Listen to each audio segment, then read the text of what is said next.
Welcome back to the A-Level English Guide. In this video, I'll share a full Band 5 model essay in response to the October-November 2024 Paper 4, Question 2, Language and the Self. Before we begin, if you haven't watched the earlier parts in this series yet, I highly recommend going back and watching Part 1-1, where we cover gender theories, Part 1-2, where we explore social class and identity, and Part 2, where we planned this exact essay together. Those videos will give you all the theory and structure you need to fully understand and benefit from this model response. Let's begin.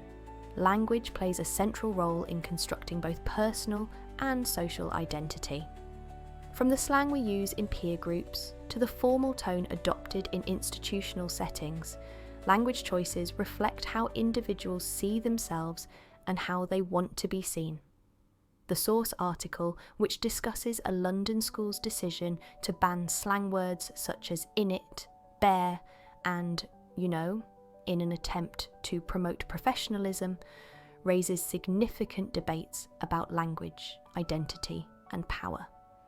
This essay explores these issues by drawing on sociolinguistic theories and key points from the source text.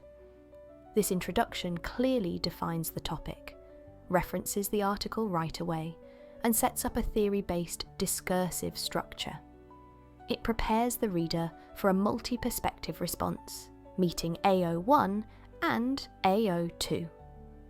The school's decision to promote the use of standard English reflects a prescriptive ideology that privileges one variety of language over others. Linguist David Crystal argues from a descriptivist perspective, suggesting that all varieties of English are valid and constantly evolving. Crystal maintains that attempts to regulate language overlook its true function, to reflect identity and social belonging. The article states that these changes will help students succeed in later life, implying that slang may limit opportunity, yet expressions like "you get me" or "bear" function as pragmatic markers and are widely used among young people. Rather than being incorrect, they reflect creativity and linguistic identity. Suppressing these forms risks erasing individuality in favour of linguistic conformity. This paragraph directly links the school's policy to Crystal's theory. The student integrates multiple short source quotes and a major theorist, using them to evaluate real-world consequences. Excellent AO1, AO2, and AO4. Language also signals group membership and belonging.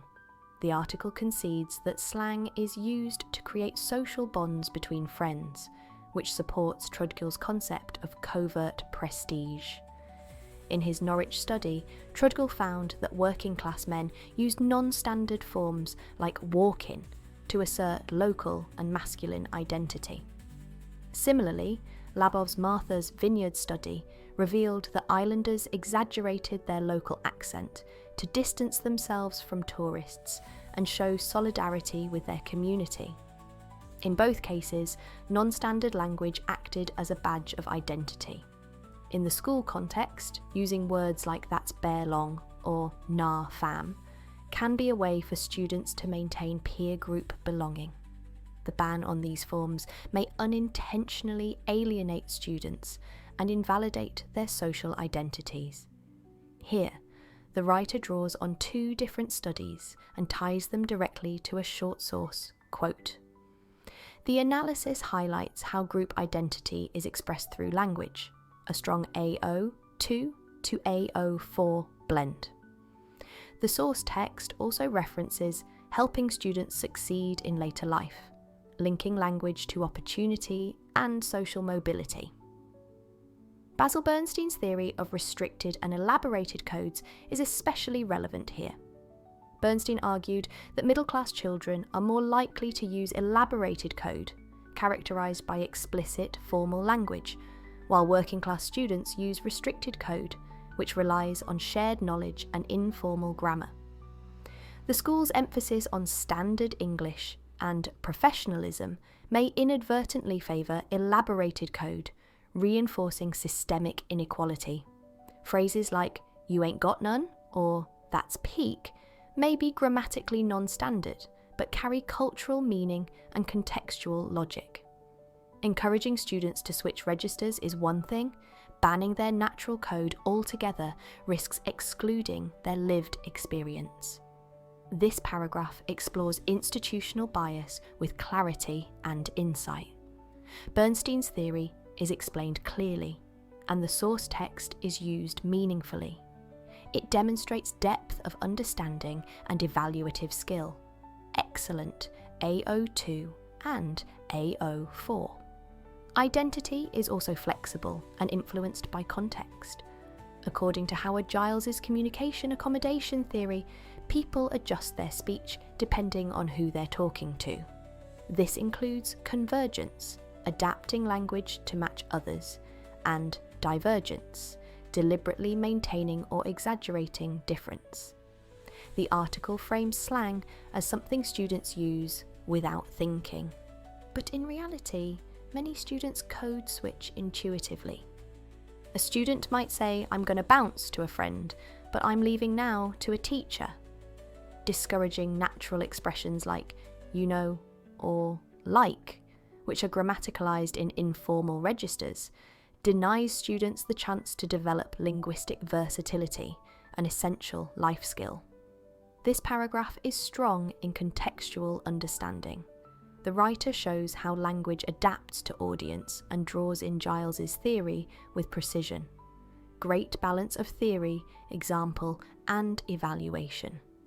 Much of the school's rationale echoes what John Aitchison describes as language decay myths.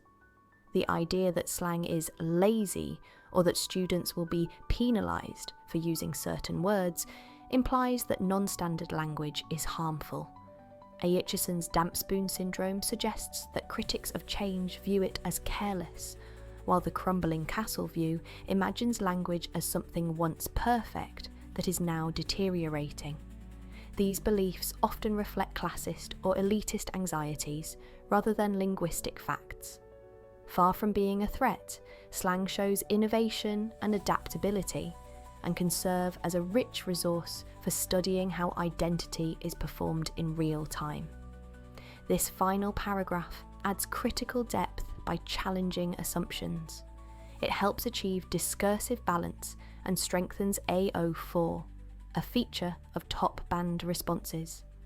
In conclusion, language is far more than a set of grammatical rules. It is a tool for expressing identity. The source article's push to eliminate slang reflects an understandable desire to prepare students for success. However, as theorists like Crystal, Trudgill, Bernstein, and Giles show, banning language forms may do more harm than good by disregarding the social and personal meanings behind them. Language variation is not something to fear, it's something to understand.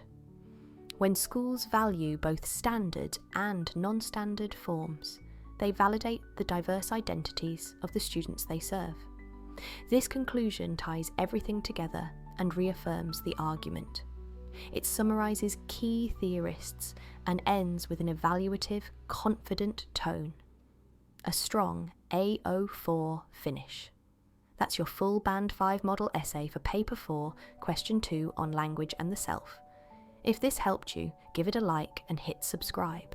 Your next grade boost might just be one click away. Next up, we'll dive into the key linguistic theories around language and thought, including Franz Boas, Edward Sapir, and Benjamin Horff. And after that, we'll walk you through another full model essay based on a past paper exploring the relationship between language and thought. See you in the next one.